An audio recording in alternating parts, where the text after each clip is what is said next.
Bismillahirrahmanirrahim. Assalamualaikum semua. So, hari ni Mualimah nak terangkan berkaitan dengan kepentingan imunisasi. Imunisasi ni sebenarnya adalah satu usaha untuk memberikan daya tahan terhadap penyakit tertentu dengan cara memasukkan vaksin. Okey, macam ni. Kita masukkan vaksin dalam badan kita supaya badan kita tu dapat melawan penyakit tertentu. Vaksin tertentu untuk penyakit tertentu. Jadi vaksin ni ada apa? Vaksin ni sebenarnya dia ada antigen. Antigen daripada virus ataupun bakteria, tapi yang telah dilemahkan ataupun dimatikan. Maksudnya tak berbahaya lah. Jadi bila antigen tu masuk dalam badan, dia akan merangsang imun tubuh kita dan membentuk keimunan terhadap jangkitan. Okay, contohnya BCG. BCG ni adalah suntikan vaksin yang diberikan kepada baby yang baru lahir. Vaksin ni untuk menghalang penyakit tuberkulosis.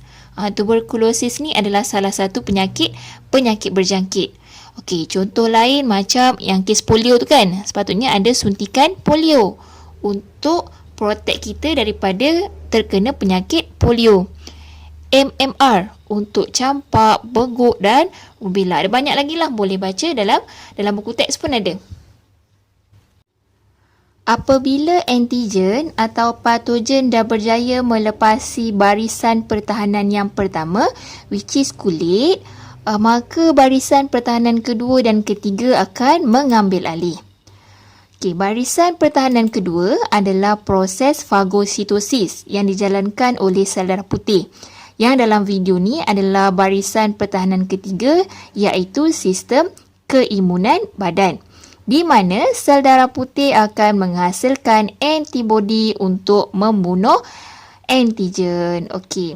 Satu sel darah putih akan menghasilkan millions of antibodies. Nampak tak yang Y-shape tu? Itu adalah antibodi.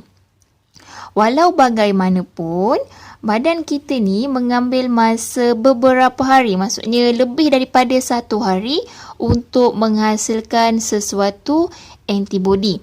Sebab antibodi kan bersifat spesifik. Maksudnya kalaulah antigen A, dia kena hasilkan satu antibodi yang spesifik untuk antigen A sahaja. Macam tu. Tapi jangan risau sebab kadang-kadang kebiasaannya lah antigen yang masuk dalam badan manusia ni tidak berbahaya. So kita taklah sakit teruk. Walau bagaimanapun, kadang-kadang ada juga antigen yang berbahaya. Contohnya macam this one, batuk. Ataupun this one adalah demam campak. Dua penyakit ni boleh membawa maut. Jadi, kalaulah badan kita tu mengambil masa beberapa hari untuk menghasilkan antibodi yang khusus untuk sesuatu antigen tadi tu yang bahaya tadi, makanya takut-takut kita mati dulu sebelum antibodi tu berjaya dihasilkan oleh sel darah putih. Di sinilah kepentingan sistem imunisasi. Sistem imunisasi ni apa? Maksudnya kita masukkan vaksin dalam tubuh. Dalam vaksin tu pula ada antigen daripada bakteria atau virus. Tapi antigen tu dia lemah ataupun yang dah mati. Macam ni lah. Kita cocok vaksin. Dalam vaksin tu ada antigen. Antigen tu yang lemah lah, sama ada lemah ataupun yang mati. Nampak tak? Macam dah nazak kan? Walaupun antigen ni lemah ataupun dah mati, once dia cucuk dalam badan kita, barisan pertahanan tu akan terus bertindak balas sebab dia akan anggap itu sebagai satu ancaman besar. This one lah sel-sel darah putih kita. So sel darah putih akan menghasilkan antibodi untuk membunuh antigen ini. Jadi antigen tu pun mati. Okey, bukan itu saja. Sebenarnya sel darah putih kita akan ingat, akan remember, akan simpan dalam memori dia berkaitan dengan antigen tersebut. Dalam kes ni, antigen dalam vaksin tadi ada mata besar yang berwarna merah, ada kulit yang berwarna purple, ada 3 kaki yang menyeramkan. Jadi sel darah putih ni akan ingat, akan simpan dalam memori dia. dia akan tahu, okey, kalau jumpa antigen yang merupa begini, dia perlu hasilkan antibody yang begini. Macam tu, sebab dia bersifat spesifik. Jadi, kalaulah, na'udzubillah kan, kita diserang oleh antigen yang sebenar, antigen yang sihat walafiat, yang tak nazak, yang tak lemah, yang tak mati.